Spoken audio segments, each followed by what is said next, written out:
கோடியக்கரை அருகே மீன்பிடித்துக் கொண்டிருந்த நாகை மீனவர்களின் வலைகளை இலங்கை மீனவர்கள் அறுத்தெறிந்து விரட்டியடித்த சம்பவம் பரபரப்பை ஏற்படுத்தியுள்ளது. நாகப்பட்டினம் மீன்பிடி துறைமுகத்தில் இருந்து கடந்த 11ஆம் தேதி நாகூர் கிராமத்தைச் சேர்ந்த 11 மீனவர்கள் கடலுக்கு மீன்பிடிக்கச் சென்றனர்.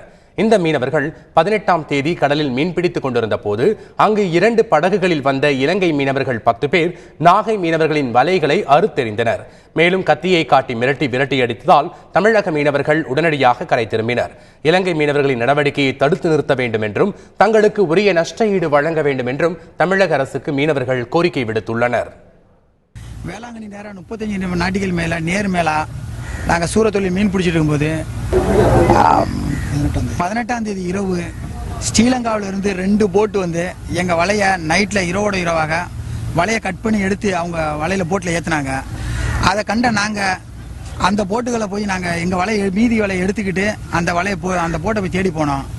அவங்க எங்கள் வலையை அவங்க போட்டு எடுத்துக்கிட்டு வேகமாக கத்தியை காமிச்சிட்டு போட்டு அவங்க ஸ்ரீலங்கா நோக்கி போயிட்டாங்க. அவங்க வேகமாக போனதுனால அவங்களால துரத்தி பிடிக்க முடியல. நாங்கள் இப்போ பறிபோன வலை 2 டன் வலை சுமார் 11 லட்சம் ரூபா வலை பறி போயிடுச்சு. கடந்த 3 வருட காலமாக தொடர்ந்து இலங்கை மீனவர்களால் எங்களுடைய வலைகள் கொள்ளையடிக்கப்பட்டிருக்கிறது. இதை பல முறையாக நாங்கள் அரசிடம் தெரியப்படுத்தியுள்ளோம். சென்ற ஆண்டு செருதூரிலிருந்து சென்ற நாட்டு படகில் உள்ள 50 வலைகளை கொண்டு சென்றார்கள். அப்போதும் அரசிடம் நாங்கள் முறையிட்டோம். இப்பொழுதும் தொழிலுக்கு செல்ல முடியாத சூழ்நிலை ஏற்பட்டுள்ளது. செதில் வலை எடுப்பதான பயமாக இருக்கிறது. இலங்கை மீனவர்களிடந்து வலையை பாதுகாப்பதற்கு எப்படி தொழில் செய்வது என்றே புரியாமல் நாங்கள் இங்கு உள்ள மீனவர்கள் தடுமாற்றத்துடன் இருக்கிறார்கள்.